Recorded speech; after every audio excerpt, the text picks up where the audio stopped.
What is up, everybody? I'm George Mossey. This is the George Mossey Show. So I am here with Josh Seiter. So if you guys watch 90 Day Fiance or The Bachelor or The Bachelorette, or if you just have an Instagram account and you like knowing what's going on, you know who this guy is. So I eat, sleep, and breathe 90 Day Fiance, and I can't do anything without hearing your name. So I don't know how you've managed to do that, but you are one of the most popular people in the reality TV world, and you're currently not on reality TV, even though you have been. So, congratulations on this new found way to get to the top of the reality TV entertainment world. I'm very impressed. Thank you. I appreciate it. Yeah, I try to be a trailblazer. So I think I'm doing that when it comes to not being on TV, but still being relevant. So I see that. So, are you a reality TV fan? Like, I'm a reality TV junkie. I don't do anything else. Is that how you kind of got wrapped up into this? I would say I was into reality TV when Real World was on. When I was like an undergrad in college, I would watch all of the Real Worlds, and I thought it was so cool. And I'd be like, man, that would be awesome to be on the Real World. But then after that period in my life, undergrad, it wasn't something that I didn't have time for it in law school. I never watched TV. I didn't watch the news. I think the one thing I watched was Jersey Shore, which I thought was hilarious. But I mean, I think I like reality TV just as much as the next person. So it's a small part of my life. Small part. Okay, so in my life, it's the actual whole life. So people have been calling you this term, clout chaser, and saying that you are looking to date for fame. And I've been seeing this narrative a lot. So I want to talk about as far as what you're doing when you comment on different things, because a lot of people are saying, oh, well, if you comment on someone's post, that means that you want to date them. And I beg to differ because I comment like on hundreds of posts a day. I'm always on Instagram. I'm constantly there. So when you're on Instagram, do you consider Instagram like a dating app? Like, what are your intentions when you're on Instagram? I mean, when I'm on Instagram, I'm just a lay person, so I'm just there observing. And I see something funny, I'll comment under it. I see someone attractive, I'll comment under it or like it. I mean, it's shorthand for the way we live our life. Lots of us, if we're out and about, we'll say hi to someone or acknowledge them. Or if you're on your phone, it's kind of the same thing if you hit the like button. So I think people are reading a lot into the moves that I make on social media. I find it amusing. I think it's interesting. I don't think anyone knows my true intentions, and I think they're trying to Mhm. guess what it is, and they draw a lot of assumptions, and it's almost always they impute the most nefarious or evil motive to me, even if I'm just commenting on a sister wives post and say gorgeous. 20 articles came out about that comment in the days after that. So I don't feel like I'm doing anything wrong, but I guess people can surmise as much as they want to. So there was this woman, Yolanda, from season 4 of Before the 90 Days, and you guys briefly dated. So I know that that relationship didn't turn into anything serious, but what happened? What caused that relationship to end? Are you allowed to talk about that? Do you want to talk about that? Yeah, I don't care. I'll talk about anything. Yeah, so Yolanda, I thought she was super cool. She had a cool like sense of humor. We got along great. I mean, we were texting all day, every day. I mean, she was older, 52 at the time. I was like 33. So there's like a 20-year age difference, but she was funny, witty. Nothing like she was portrayed on the show, because on the show she was portrayed as Hmm. slow and kind of naive and dumb. It's not how she is. She's very intelligent, and I thought she was great. And then all of a sudden, she was just like, I have a confession to make one day. And I was like, what's up? And she's like, I'm living with a guy. And I was like, what? And she's like, yeah, I'm living with a guy. I have a boyfriend. And I was like, what are you talking about? And so that was like the beginning of the end. And then some very large outlets, I think In Touch, The Sun, and we were supposed to do them. Like, I needed her input for the interviews because I was talking about us and where we were going in our relationship, and I just proposed to her, tattoo, all that stuff, and she just ghosted me, gone, and never heard from her again. So very bizarre. Don't understand it. But yeah, that's the long of the short of it. So That's mind blowing. Talk about no closure. So you mentioned that TLC has approached you and asked you to film with their company, and you refused, which would refute any claims that you are out here trying to get back on reality TV. Because if your goal was to get back on reality TV, TLC offering you to film with them would have been the finish line. And you said that you were not interested. So I kind of want to talk about that. What did they approach you for, if you're allowed to talk about it? I know there's NDAs sometimes. And why do you think that going on a TLC show wouldn't be the right move for you right now?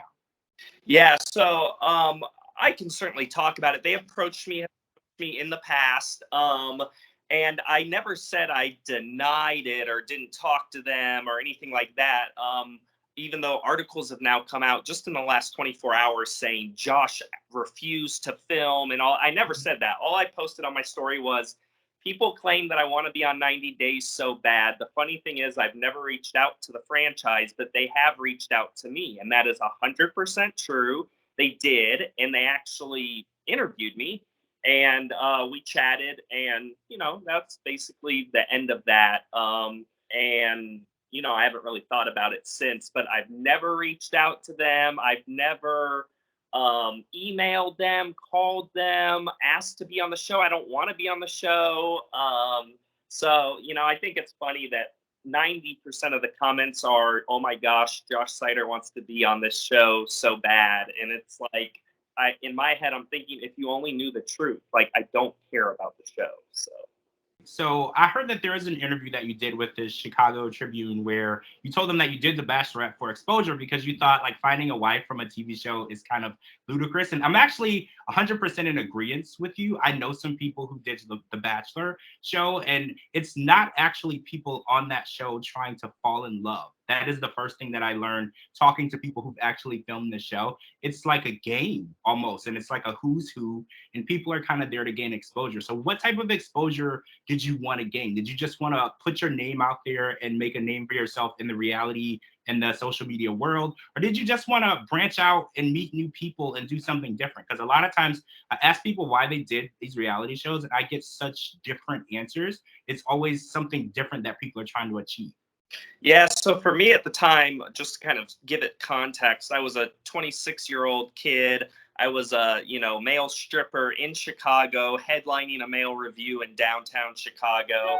I was just trying to get my name out there. I had already been on one reality show on the E Network called Escape Club. So that had given me a little bit of exposure, and it had helped kind of my dancing career in Chicago. It allowed me to kind of be the center act, the headline act at all the shows. And so when The Bachelorette came about, that was actually my sister-in-law who applied for me without me knowing. And then they contacted me because she thought I'd be a good candidate. And so I auditioned, got on the show, but I was not trying to find a wife. I didn't want to get married. Right. I was just trying to get my name out there more. I knew it would, put me on the national stage. And so it was really just a calculated thing to kind of maximize what was going on in my dancing life.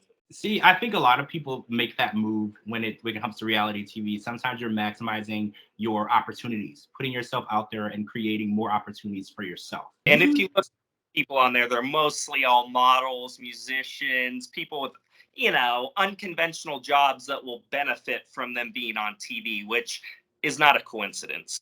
So you dated Karini from the 90 Day franchise, and I'm curious to know how you guys met and interacted because there's a lot of stories out there of different things that people are saying. They're saying that you reached out to her first. I've heard that she reached out to you. Then I've heard that there's these issues with her ex and all of this drama surrounding it. So I kind of just want to go in and figure out what happened. Why did the relationship end? Was it inside or outside interference? And how are you dealing with all of this drama outside of this relationship? Because not only did the relationship end, that's hard on anyone, but you're also dealing with like abuse and drama from the ending of that relationship. Yeah, so I mean, I'll tackle the first part first. So how we met was on Instagram. I don't remember who messaged who first. Maybe I messaged her. I don't know. And we started talking, and she's like, "Wow, you're attractive." I was like, "Oh, you're attractive," and I remembered her, from the show, obviously. And so we got to talking, exchanging pictures, and eventually, numbers, and started texting. And so, we got along well. There's good chemistry. Turned out I thought she was living in Brazil. Turned out she was a few hours from me, like 3 hours, 3.5 hours from me, not far at all in Louisville, because I'm in Southern Illinois. So I was like, okay, wow, well, we could actually like meet up, like feel I could drive down there. So we hung out and stuff. And then yeah, there was outside interference. Paul was just I mean, every few days she would text me, I have to break up with you. Paul's threatening to deport me. I have to break up with you. Paul's threatening to call DCFS and get me away from the kids and not let me have visitation. We have to break up. Paul's threatening me again. I mean, it was every day. It was a joke. And I have texts and screenshots of all of this stuff on my phone. My friends have seen it. They were there when it was happening, when she would text me or she'd call me. Usually it was Tara's Instagram DMs. I have it on Instagram DMs where she's doing it. So he was constantly, at least according to her, threatening her with either deportation or cutting off visitation of her children. And it was mentally taxing and annoying and toxic. And I didn't even understand why she was still talking to the guy. She tells me that he stole all her OnlyFans money and moved to Brazil. And then he got her kids taken away from her, got her a domestic violence case, and she's still talking with the guy. And apparently they're hanging out on the 11th of this month and going sightseeing together. So that's according to a very reliable inside source.